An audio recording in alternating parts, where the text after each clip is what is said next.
kita akan belajar dari firman Tuhan orang yang sangat tidak berdaya dengan keadaannya, kemudian dipulihkan Tuhan dan berdampak pada rumah tangganya. Namanya Ayub. Saudara-saudara, Ayub adalah orang yang benar-benar mengalami situasi yang membuat dia tidak berdaya. Ayub punya background status sosial yang sangat tinggi. Karena dia orang yang sangat kaya raya, orang yang sangat terpandang, keluarganya baik. Tetapi dalam waktu sekejap, semua yang dia miliki itu habis. Jadi secara status sosial langsung jatuh itu. Dia menjadi tidak punya apa-apa. Secara sosial, saudara-saudaranya meninggalkan dia satu persatu. Sahabatnya datang, katanya menghibur, tetapi sebenarnya lebih banyak menghakimi dengan kata-kata rohani. Secara ekonomi, habis bangkrut luar biasa.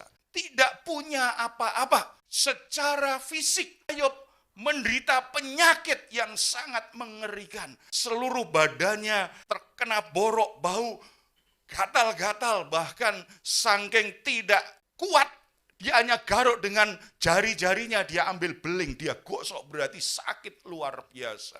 Secara jiwa benar-benar menjadi orang yang sangat tertekan luar biasa. Tidak ada teman.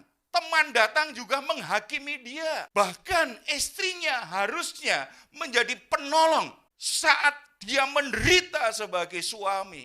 Kehadiran istri itu yang paling dibutuhkan. Tetapi ternyata istri bukan menolong, tetapi merongrong. Istrinya justru nyumpahi dia, mempengaruhi dia. Kamu tinggalkan saja Tuhan. Mengapa kamu setia kepada Tuhan? Hidup kita berantakan. Anak kita mati semua. Kita menjadi orang yang sangat miskin. Bangkrut, tidak punya apa-apa. Apa alasannya kamu tetap setia kepada Tuhan? Dan itu mengganggu hati dan emosi Ayub sehingga dia berkata, kamu itu wanita gila. Karena dalam keadaan seperti itu, kehadiran istri sebagai penolong sangat dibutuhkan.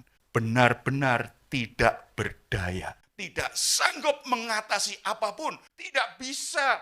Bagaimana untuk bangkit? Dia tidak tahu. Tidak punya siapa-siapa. Tekanan sahabat-sahabat yang menghakimi dia secara refleks pertahanan diri, dia coba cari pembenaran bahwa aku nggak bersalah kok, aku nggak berdosa. Dan itu menjadi tekanan yang kuat sehingga Ayub pun sepertinya harus membela diri di hadapan Tuhan. Padahal Tuhan nggak menghakimi, temannya yang menghakimi. Tetapi karena merasa dipojokkan, biasanya itu reaksi alami manusia akan coba mempertahankan diri, membela diri. Justru reaksi-reaksinya ini ternyata tidak menyelesaikan masalah, termasuk dengan Tuhan. Kemudian bagaimana Tuhan memulihkan? Nah ini kuncinya ini. Bagaimana Tuhan kemudian memulihkan Ayub dan memulihkan keluarganya. Kita akan buka Ayub pasal 42. Kita baca ayat yang kelima. Bagaimana Tuhan memproses Ayub? Mengubah keadaan Ayub yang sangat tidak berdaya, sangat tertekan, tidak mampu untuk bangkit dari keadaannya. Benar-benar dia membutuhkan pemulihan Tuhan. Tuhan kemudian bekerja. Kalau kita baca ayat 1 sampai ayat 6, kita tahu bahwa dalam penderitaan itu kemudian Tuhan menyatakan dirinya kepada Ayub. Ayub mengalami yang namanya perjumpaan pribadi dengan Tuhan. Ayat 5. Kita baca sama-sama. Hanya dari kata orang saja aku mendengar tentang engkau. Tetapi sekarang mataku sendiri memandang engkau. Saudara-saudara, padahal Ayub ini orang yang hidup benar di hadapan Tuhan. Berarti dia melakukan hukum agama. Dia hidup beribadah. Dia masih berdoa. Dia orang yang cinta Tuhan. Tetapi lewat penderitaannya, kemudian dia dapat pengalaman pribadi dengan Tuhan dan berkata, hanya dari orang aku selama ini, aku percaya Tuhan. Karena ada yang mengajar, karena ada yang kasih tahu. Aku jadi percaya Tuhan, ada Tuhan. Aku akhirnya beribadah kepada Tuhan. Hanya dari kata orang, akhirnya aku ambil keputusan untuk percaya kepada Tuhan, setia apapun keadaannya. Saudara, itu sebuah proses pengenalan Tuhan, tidak salah. Ada banyak orang ketemu Tuhan lewat pergumulan intelektual, pertarungan secara logika, bisa ketemu Tuhan. Tetapi dari kisah Ayub kita mengerti kalau ingin dipulihkan, tidak cukup hanya kita ketemu Tuhan lewat pengetahuan. Tetapi kita harus ketemu Tuhan lewat pengalaman hidup kita. Kita kenal Tuhan lewat pengalaman hidup kita. Aku kenal engkau lewat orang lain. Ini yang pernah diucapkan oleh orang-orang Samaria di Sikar ketika Yesus menghampiri seorang perempuan. Dia ada di tepi sumur, kemudian perempuan Samaria datang, alami pemulihan karena berjumpa pribadi dengan Tuhan. Perempuan ini kemudian kembali ke desanya, dia cerita tentang Yesus, aku sudah berjumpa dengan Mesias, aku sudah berjumpa dengan Juru Selamat. Orang-orang itu minta Yesus tinggal di situ, kemudian Yesus berinteraksi, Yesus ngobrol, Yesus mengajar mereka. Kemudian orang-orang itu berkata, aku percaya kepadamu bukan karena orang berkata kepadaku. Bukan berdasarkan cerita orang. Aku percaya kepadamu karena aku berjumpa denganmu. Saudara-saudara, baik penderitaan maupun keberhasilan, dua-duanya sebenarnya dipakai Tuhan supaya kita mengenal Tuhan. Lewat keberhasilan, kita tahu bahwa Tuhan memberi kita anugerah, memberi kita berkat. Cuma seringkali lewat keberhasilan ada bahaya di balik dari sebuah keberhasilan yang namanya kesombongan. Ketika orang merasa berhasil, merasa kuat, merasa pinter, hati-hati ada bahaya. Sisi jahat dari keberhasilan apa? Menumbuhkan sisi kesombongan kita, keangkuhan kita. Kita lupa bahwa itu anugerah Tuhan. Nah, ketika orang sudah berhasil, Tuhan ingin tingkatkan dia supaya mengenal Tuhan, bukan ditambah keberhasilannya. Diberi pengalaman menderita. Dalam penderitaannya, Ayub itu akhirnya kan bergumul betul loh. Dia nggak perlu bela diri. Dia nggak perlu menunjukkan kepada orang lain, apalagi dengan Tuhan, bahwa dia orang benar. Kalau orang sudah alami perjumpaan pribadi dengan Tuhan, nggak perlu bela diri. Yesus tidak ada kesalahan, dihakimi, diam diri saja. Makanya orang berkata, kebenaran itu akan mencari jalannya sendiri. Kalau kita nggak salah, kan nggak perlu bela diri, kecuali di pengadilan. Tetapi dalam relasi kebenaran kita, kalau kita benar, akhirnya akan terlihat bahwa kita benar. Kemudian yang menarik nih, kalau kita lihat di perikop selanjutnya, Ayub itu berjumpa dengan Tuhan tidak hanya lewat tadi, sejak semuanya habis sampai tidak berdaya, ditinggalkan teman, ditinggalkan saudara, dihakimi, dia sakit, benar-benar jadi jatuh miskin luar biasa.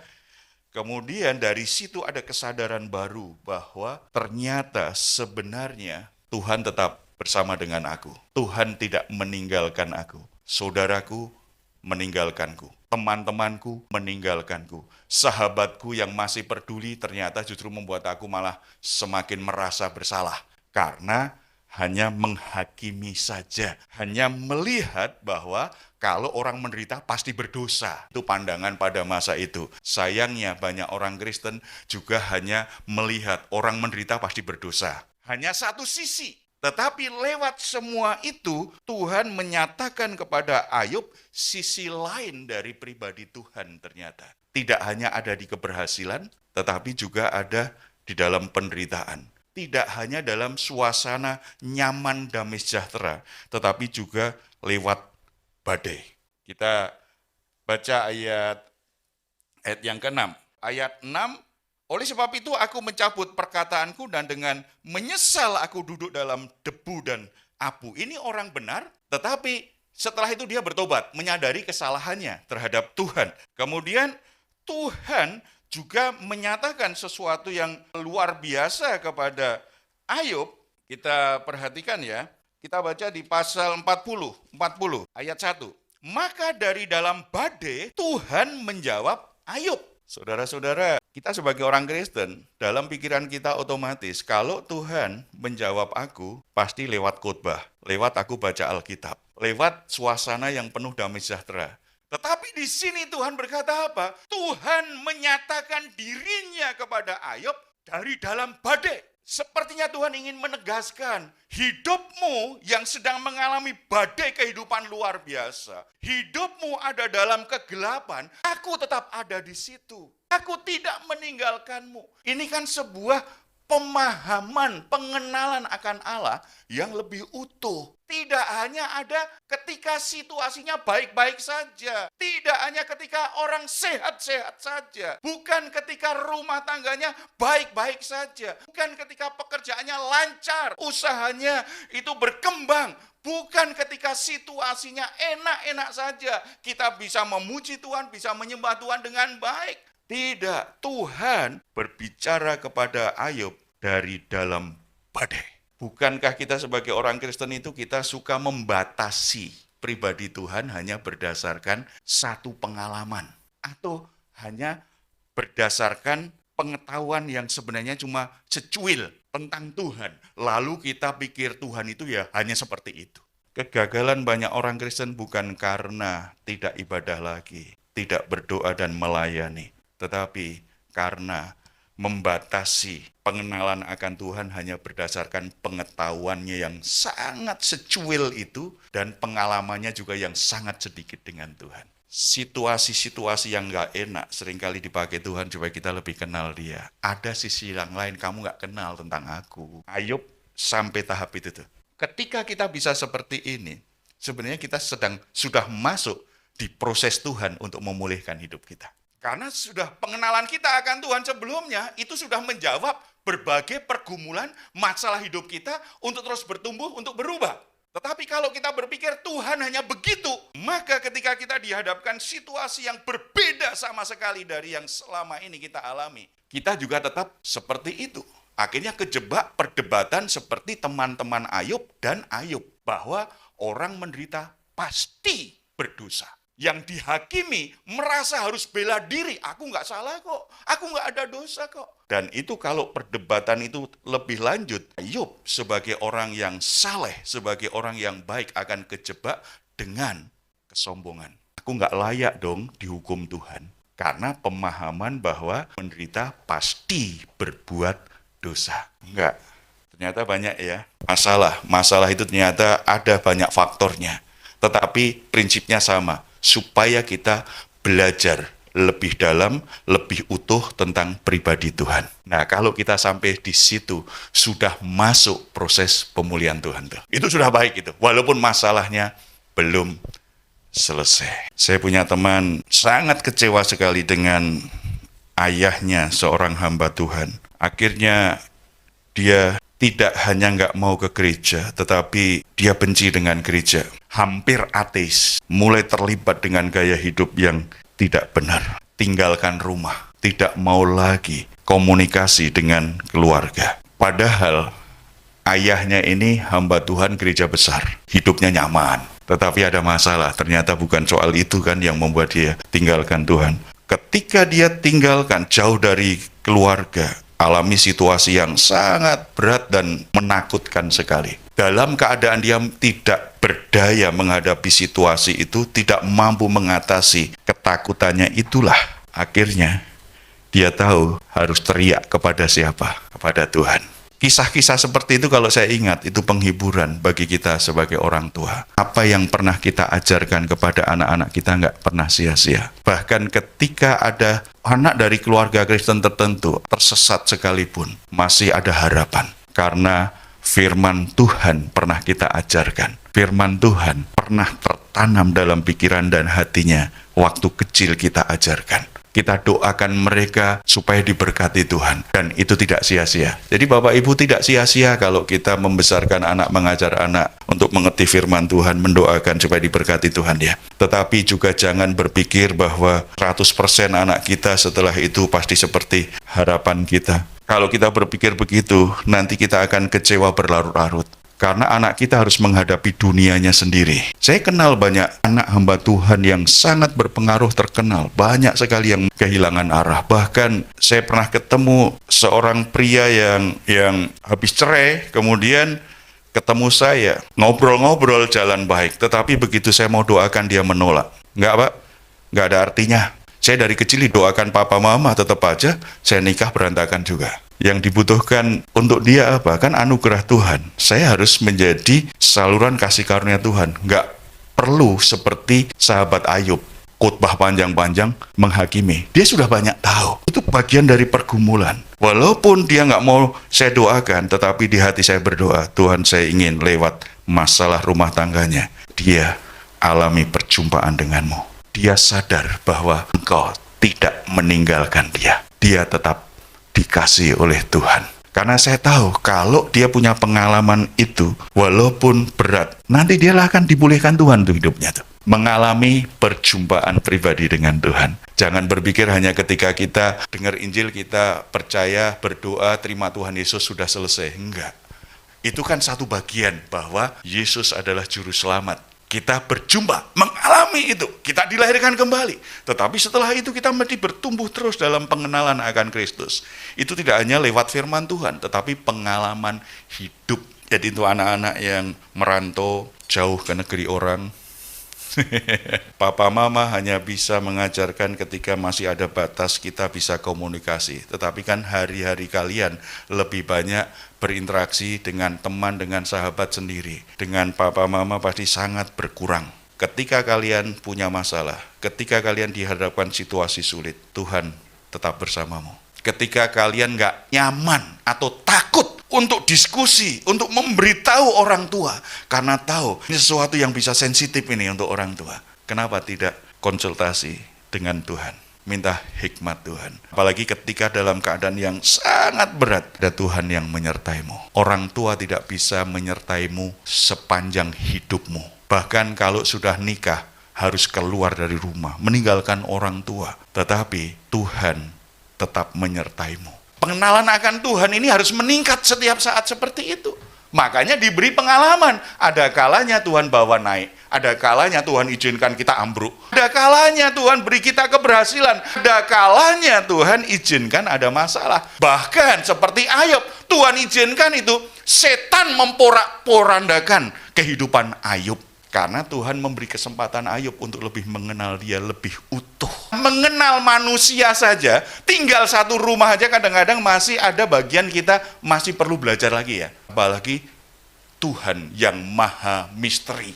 Pengalaman hidup itu membuat kita semakin mengenal Tuhan. Ketika kita alami perjumpaan dengan Tuhan saat kita menderita, kita ada di jalur proses pemulihannya Tuhan. Oleh sebab itu, mari kita renungkan. Pertama, pengetahuanmu tentang Tuhan tidak boleh hanya jadi proses intelektualmu. Tetapi pengetahuanmu akan Tuhan harus diikuti dengan pengalamanmu dengan Tuhan. Tahu banyak tentang ayat, tahu banyak tentang isi Alkitab sangat baik. Tetapi menjadi tidak baik kalau tidak diikuti dengan pengalamanmu tentang Tuhan. Kalau tidak, kita ada dalam situasi yang berubah, kita akan jadi penuh konflik dalam diri kita. Kita harus alami perjumpaan pribadi. Makanya saya banyak berdoa kalau orang sakit, orang ada masalah, Tuhan lewat masalah ini, lewat sakit penyakit ini, biarlah dia bisa belajar tentang Engkau dan tahu apa yang Tuhan kehendaki dalam hidupnya. Dalam doa saya untuk orang yang sedang dalam pergumulan, saya sering berdoa seperti itu. Karena saya tahu kalau dia berjumpa dengan Tuhan, beres tuh. Saya bisa beri pelayanan terbatas sekali, tetapi dia dengan Tuhan beres. Tuhan akan pulihkan hidupnya. Yang kedua, jangan andalkan logika atau kata orang. Kalau kita ingin mengenal Tuhan itu jangan hanya andalkan logika kita dan apa yang diajarkan orang kepada kita, apa kata orang tentang Tuhan. Harus dengan pengalaman. Saya berjumpa anak muda yang rohaninya sangat baik sekali, tetapi berubah semakin karena dia semakin pengetahuan Alkitabnya semakin banyak. Justru semakin memahami Tuhan berdasarkan logikanya yang sangat terbatas. Padahal tadi pengenalan akan Tuhan itu terus-menerus gak pernah selesai sebenarnya. Karena Allah itu maha misteri. Gak mungkin kita bisa mengenali Tuhan 100%. Gak mungkin. Siapa kita? Kita mengenali pasangan aja nggak bisa 100%. Kita mengenali orang tua kita nggak bisa 100%. Kita mengenali anak kita nggak bisa 100%. Apalagi sahabat-sahabat kita. Bagaimana mungkin kita bisa berkata bahwa yang paling benar itu pendapat saya. Nggak mungkin. Jadi jangan mengandalkan logika dan apa kata orang, tetapi andalkan Roh Kudus supaya lewat semua proses hidup, proses pembelajaran tentang firman Tuhan, kita semakin mengenal Tuhan. Kita bisa berkata seperti orang-orang Sikar dan Ayub, aku sekarang percaya kepadamu, aku kenal engkau bukan dari kata orang, karena aku berjumpa pribadi. Itu pemulihan yang paling mendasar. Dan biasanya masalah apapun akhirnya mulai masuk dalam proses pemulihan Tuhan kalau bagian pertama ini terjadi. Yang kedua, Ayub berdamai dengan sahabatnya. Dia mau berdamai, tidak hanya dengan sahabatnya, tapi termasuk dengan dirinya. Kalau kita baca ya, di keadaan Ayub yang dipulihkan, ayat 7-9, kita baca aja ya. Setelah Tuhan mengucapkan firman itu kepada Ayub, maka firman Tuhan kepada Elifas, orang Teman, murkaku menyala terhadap engkau dan terhadap kedua sahabatmu, karena kamu tidak berkata benar tentang aku seperti hambamu Ayub. Oleh sebab itu, ambillah 7 ekor lembu jantan dan 7 ekor domba jantan, dan pergilah kepada hambaku Ayub. Lalu persembahkanlah semuanya itu sebagai korban bakaran untuk dirimu. Dan baiklah hambaku Ayub meminta doa untuk kamu, karena hanya permintaannya lah yang akan kuterima, supaya aku tidak melakukan aniaya terhadap kamu, sebab kamu tidak berkata benar tentang aku seperti hambaku Ayub. Maka pergilah Elifas orang Teman, Bildad orang Suah, dan Sofar orang Naama. Lalu mereka melakukan seperti apa yang difirmankan Tuhan kepada mereka. Tuhan menerima permintaan Ayub. Saudara, kalau Tuhan akan memulihkan kita, hubungan kita secara pribadi beres nih. Dalam penderitaan, dalam kekacauan hidup kita seperti Ayub. Kemudian kita alami perjumpaan pribadi dengan Tuhan. Berarti hubungan kita, pengenalan kita, keyakinan kita kepada Tuhan kan jadi sehat nih. Jadi lebih baik. Ketika itu terjadi, kita ada di jalur proses pemulihan Tuhan. Tuhan akan menjamah hati orang-orang yang pernah menghakimi kita, orang-orang yang memojokkan kita, orang-orang yang jahat kepada kita. Ini yang dilakukan Tuhan. Teman-teman Ayub yang hanya bisa menghakimi dengan bahasa-bahasa rohani, dengan pandangan rohani yang sempit, yang hanya satu sisi saja itu, digerakkan hatinya oleh Tuhan supaya mau berdamai dengan Ayub. Tetapi kalau Tuhan gerakkan hati mereka untuk berdamai, kalau Ayub nggak mau, kira-kira terjadi perdamaian nggak? Urusan Tuhan kan dengan Ayub yang utama nih. Ayub ternyata merespon apa yang dinyatakan oleh teman-temannya. Jadi teman-temannya datang kepada Ayub dan Ayub akhirnya mau. Ayub akhirnya meresponi itu dan melakukan seperti apa yang Tuhan katakan terhadap temannya. Dia memberi persembahan dan pasti memaafkan, menerima teman-temannya. Ayub berdoa untuk teman-temannya.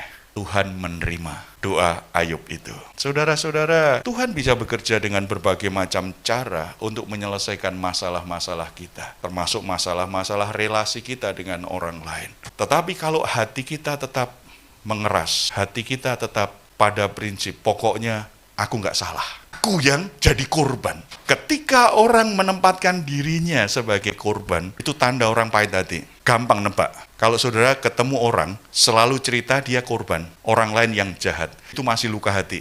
Jangan terlalu banyak disinggung. Wah, itu bisa langsung galaknya minta ampun tuh. Langsung reaksinya buruk. Tidak hanya emosinya, tetapi keyakinan dalam pikirannya sudah begitu. Aku korban, lagi diskusi, kalah diskusi, menempatkan diri, jahat banget ya, misalnya begitu. Lalu ada kerjasama, lalu dalam kerjasama ternyata gagal. Oh, dia jahat sekali.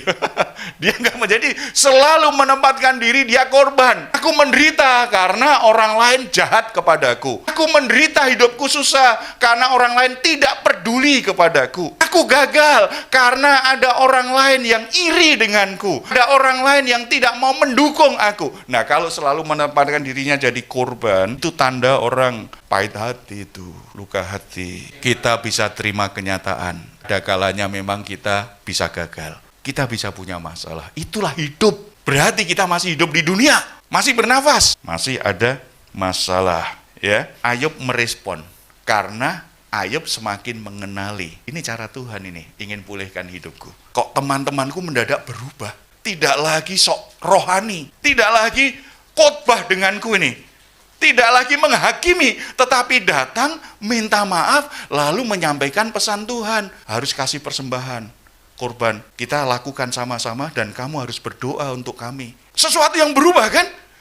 Ayub bisa paham itu karena tadi pertama dia sudah mengalami perjumpaan pribadi dengan Tuhan. Tuhan kemudian memulihkan keadaan Ayub. Ayat 10. Lalu Tuhan memulihkan keadaan Ayub setelah ia meminta doa untuk sahabat-sahabatnya, dan Tuhan memberikan kepada Ayub 2 kali lipat dari segala kepunyaannya dahulu. 11. Kemudian datanglah kepadanya semua saudaranya laki-laki dan perempuan dan semua kenalannya yang lama, dan makan bersama-sama dengan dia di rumahnya.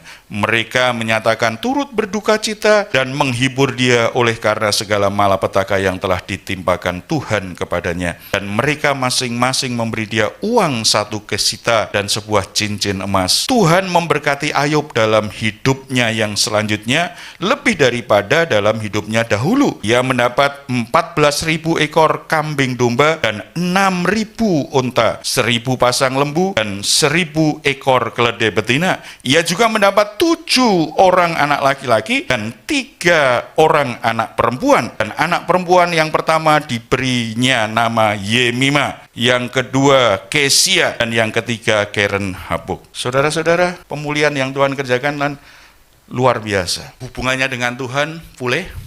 Kemudian karena Ayub mau berdamai dengan hatinya dan dengan sahabatnya, dia mau memaafkan dan mendoakan sahabatnya, dia menata hatinya kembali, akhirnya Tuhan pulihkan. Salah satu pengertian pemulihan itu artinya apa? Tuhan mengembalikan kita pada keadaan semula. Kalau itu sudah berantakan seperti Ayub. Kalau kita tersesat, Tuhan mengembalikan kita pada tujuannya semula, pada rencana Tuhan semula. Kalau itu bicara kerusakan karakter, Tuhan mengembalikan keadaan kita supaya kita punya pribadi, punya karakter serupa dengan Kristus, menjadi gambar Allah. Kembali pada keadaannya semula, mau berdamai. Kenapa banyak orang tidak dipulihkan Tuhan, padahal sudah berdoa? Sepertinya berarti sudah baikkan hubungannya dengan Tuhan kan? Dia sudah berdoa, dia sudah sudah bahkan bersaksi, tetapi keadaannya nggak pulih-pulih karena apa? Seringkali hatinya dia tidak mau berdamai, tidak mau menerima kenyataan bahwa saya gagal, bahwa hidup saya berantakan, bahwa jalan saya salah. Ada banyak orang kalau semakin rohani untuk berkata saya salah, saya gagal, saya jatuh dalam dosa, semakin sulit. Mengapa banyak orang Kristen justru lama pemulihannya? Karena bagian ini tidak mau berdamai dengan dirinya, lalu berpikir siapa yang salah. Saya ini korban, penuh dengan konflik, dikejar rasa bersalah, atau merasa harus bela diri terus supaya tidak disalahkan. Ayub berdamai dengan dirinya dan dengan sahabat-sahabatnya. Bagian ini yang kadang-kadang sulit sekali nih. Kalau kita nggak pinter, lalu kita berkata, saya bodoh, gampang nggak?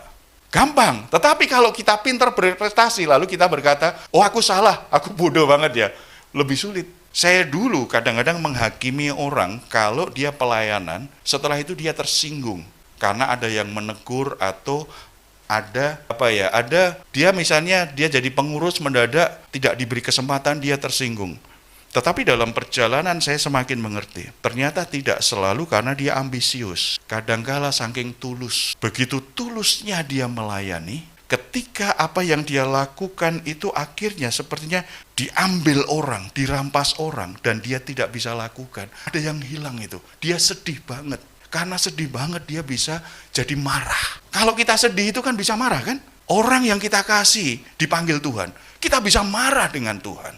Karena kita tulus mencintai dia. Makanya kita tidak boleh membuat nilai itu seperti teman-temannya Ayub juga. Pokoknya ini kebenarannya itu hanya satu, mutlak. Enggak, kalau itu bicara tentang pemahaman kita. Harus komprehensif. Cuma komprehensif itu biasanya hanya bisa lewat proses pengalaman dan pengenalan akan Tuhan.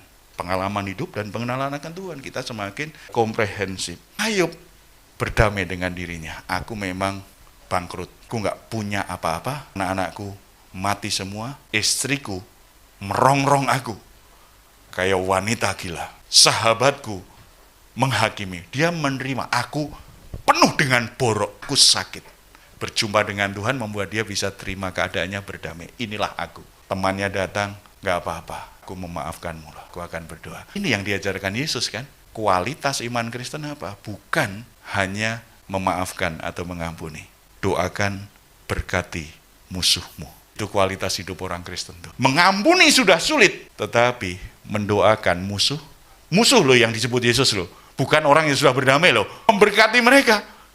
Sulit nggak? Mendoakan, mengampuni saja sulit nih. Apalagi orangnya masih memusuhi kita, masih jahat. Kita doakan yang baik-baik. Tuhan berkati dia, keluarganya baik, dia tetap sehat. Berkati. Supaya yang dikerjakan itu jadi berhasil Tuhan. Lewat keberhasilannya dia sadar, itu anugerahmu. Ngomong begitu mudah nggak?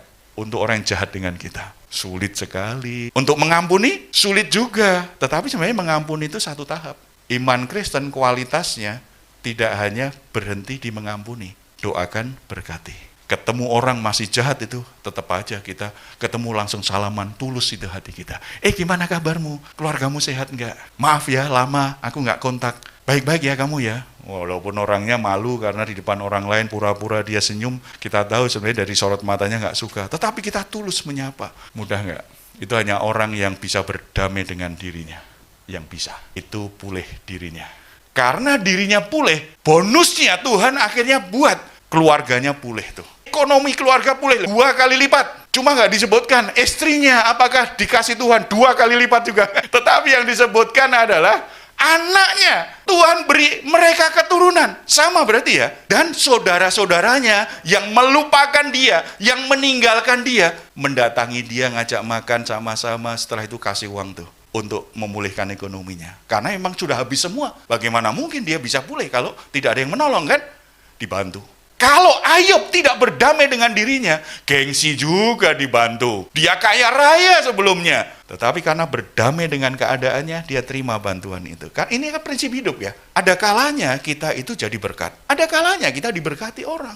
Ada kalanya kita ini menolong orang. Tetapi ada kalanya kita ditolong. Kapan saatnya kita diberkati orang lain? Kapan saatnya kita ditolong, dibantu orang lain? Ketika kita ada masalah. Ayub ini punya segalanya.